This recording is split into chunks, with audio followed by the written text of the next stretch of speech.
पसीने की हर बूंद का हिसाब देगा वक्त, तेरी मेहनत का इनाम देगा वक्त।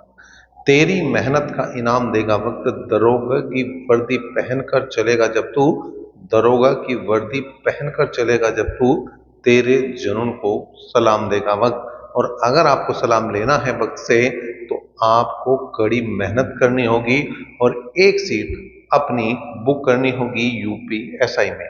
और उसके लिए आपको तैयारी बेहतर और बेहतर और सबसे बेहतर करनी होगी, क्योंकि सभी को तो देखे ये नौकरी मिलने वाली नहीं है, कुछ का ये सपना है और कुछ का ये सपना साकार होने वाला है और कुछ का ये सपना अधूरा भी रहने वाला है, क्योंकि वैकेंसी के हिसाब से जो फॉर्म अप्लाई होंगे वो तो बहुत ज्यादा होने वाले हैं। इसलिए मेहनत पर पूरा फोकस रखना है, तैयारी पर अपना पूरा फोकस रखना है।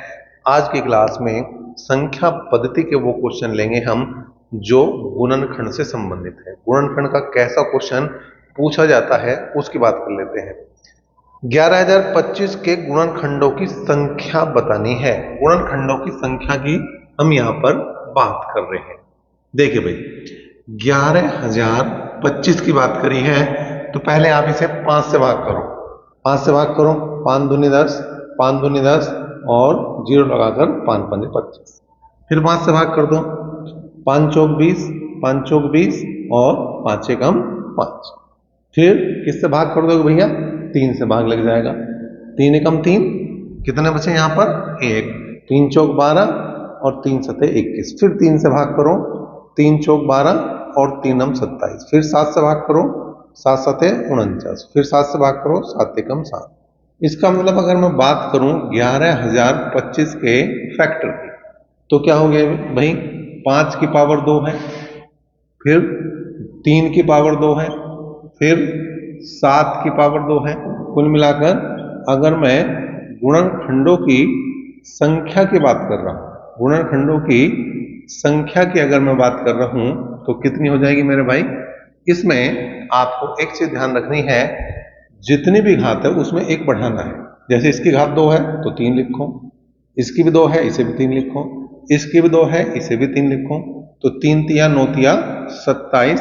तो इसका जो जवाब बनेगा वो क्या बनेगा? 27 बनेगा। अब ये एक बढ़ क्यों रहा? जैसे 5 की पावर 2 है तो इसके साथ अगर मैं 1 की मल्टीप्लाई कर दूं, मतलब 5 की पावर 2 और 5 की पावर 0 भी लिखा जा सकता है। तो हर संख्या में ये जो 1 है ये अपना रोल अदा करेगा, सभी की पावर को एक एक। नंबर 278 की बात करें, 44,100 के गुणनखंडों की संख्या बतानी है। तो 44,100 के आपको क्या करने भैया? फैक्टर करने। पहले 2 से भाग दो, 2 दूनी 4, 2 दूनी 4, 0 लगाओ, 2 पंजे 10, फिर 0 लगा दो। फिर 2 से भाग दो, 2 एकम 2, 2 एकम 2, 0, 2 दूनी 4 और 2 पंजे 10। ठीक है भाई। अब किससे भाग लगेगी? 5 और 2 7 और 2 9, 3 से भाग लग जाएगी। 3 तिया 9, कितने बचे? 2, 20 में 3 छंग 18, कितने बचे? 2, 3 सते 21 और 3 पंजे 15। फिर 3 से भाग लग जाएगी, 3 एकम 3, 3 दूनी 6, 3 दूनी 6 और 3 पंजे 15। अब देखिए 5 4 9 1 10 नहीं कट रहा तो फिर लगा दो 5 से भाग। 5 दूनी 10, 5 चौक 20 और 5 पंजे 25। फिर 5 से भाग लगाओ, 5 चौक 20 और 5 नम 45। फिर 7 से भाग, 7 सते 49 और 7 एकम 7। मतलब अगर मैं फैक्टर की बात करूं, गुणनखंडों की बात करूं 44,100 की, तो आ जाएंगे 2 की पावर 2, 3 की पावर 2, 5 की पावर 2 और 7 की पावर 2। ये तो हो गया इसके फैक्टर। लेकिन अगर मैं बात कर रहा हूं गुणनखंडों की संख्या, गुणनखंडों की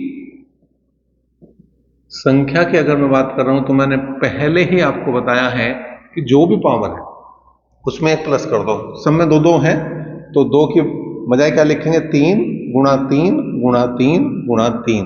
तो 3 तिया 9 तिया 27 तिया 81। तो यहां पर जो गुणनखंडों की संख्या बनेगी वो कितनी बनेगी भैया?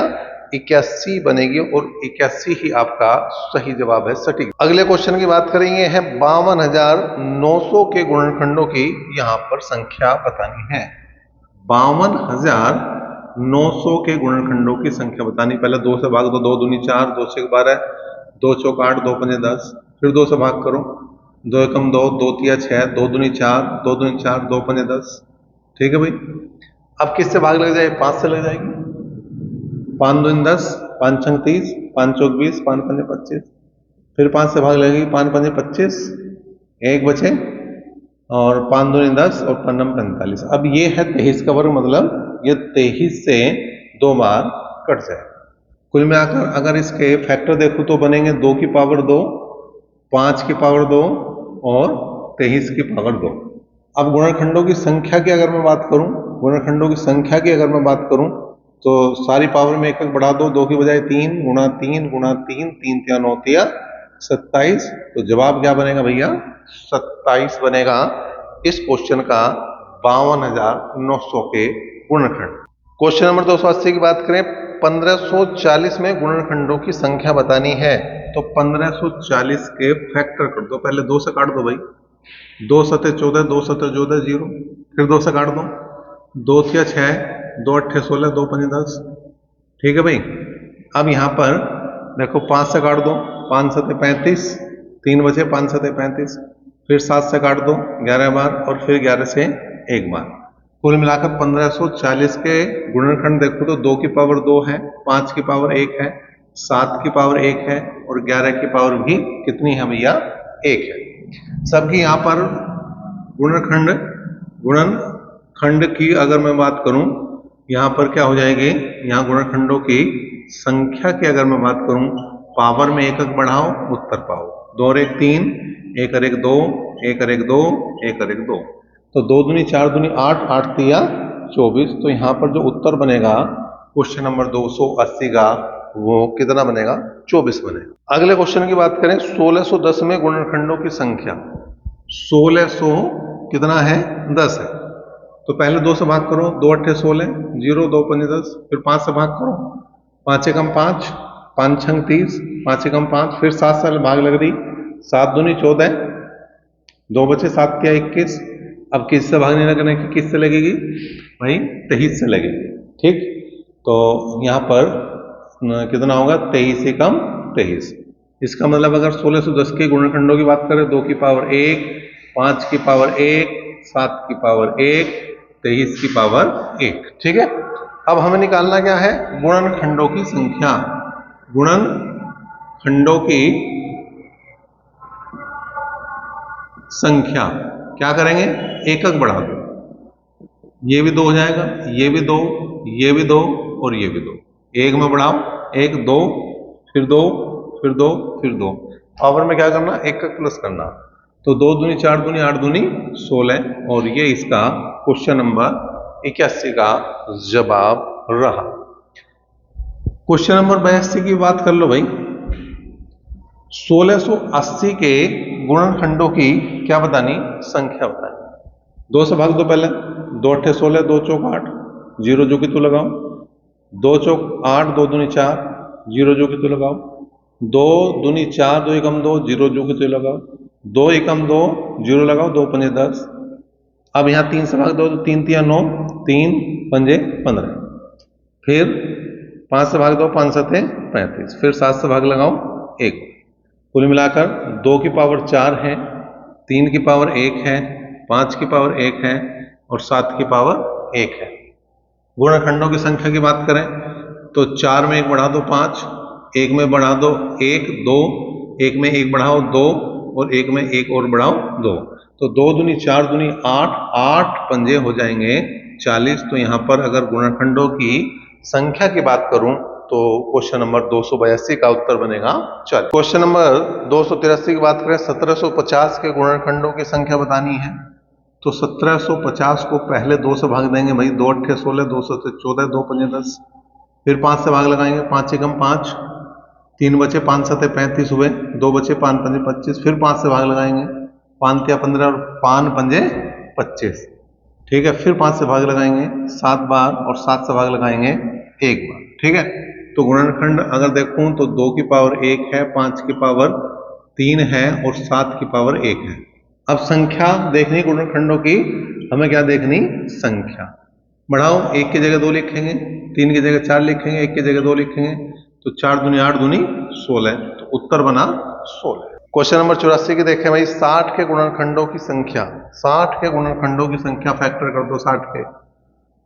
2 से काट दिया हमने, कितनी बार कटा? 30 बार। फिर 2 से काट दिया हमने, कितनी बार कटा? 15 बार। फिर हमने 3 से काट दिया, कितनी बार कटा? 5 बार। फिर हमने 5 से काट दिया 1 बार। इसका मतलब 2 की पावर 2, 3 की पावर 1 और 5 की पावर 1।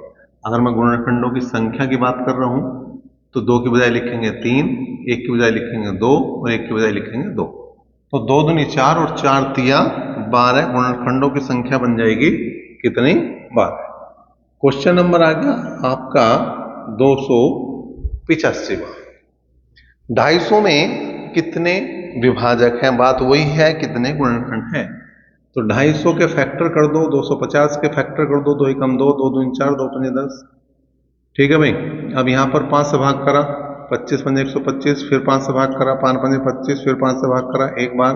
कुल मिलाकर 2 की पावर 1 है और 5 की पावर 3 है। अगर गुणनखंडों की संख्या की अगर मैं बात कर रहा हूं तो 1 की बजाय 2 लिखेंगे और 3 की बजाय 4 लिखेंगे, और 4 दूनी होते हैं 8। मतलब यहां पर 250 के अगर विभाजक की बात करूं तो वो 8 बनेगा, जो आपके पहले ऑप्शन में है।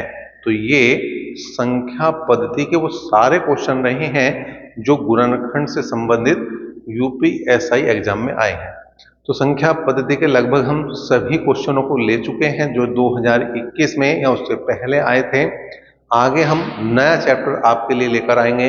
अगर अभी तक आपने संख्या पद्धति के इस चैप्टर को कंप्लीट नहीं किया तो सभी वीडियो की एक प्ले लिस्ट बना दी गई है आपके प्रीवियस ईयर के लिए, यूपीएसआई प्रीवियस ईयर के लिए।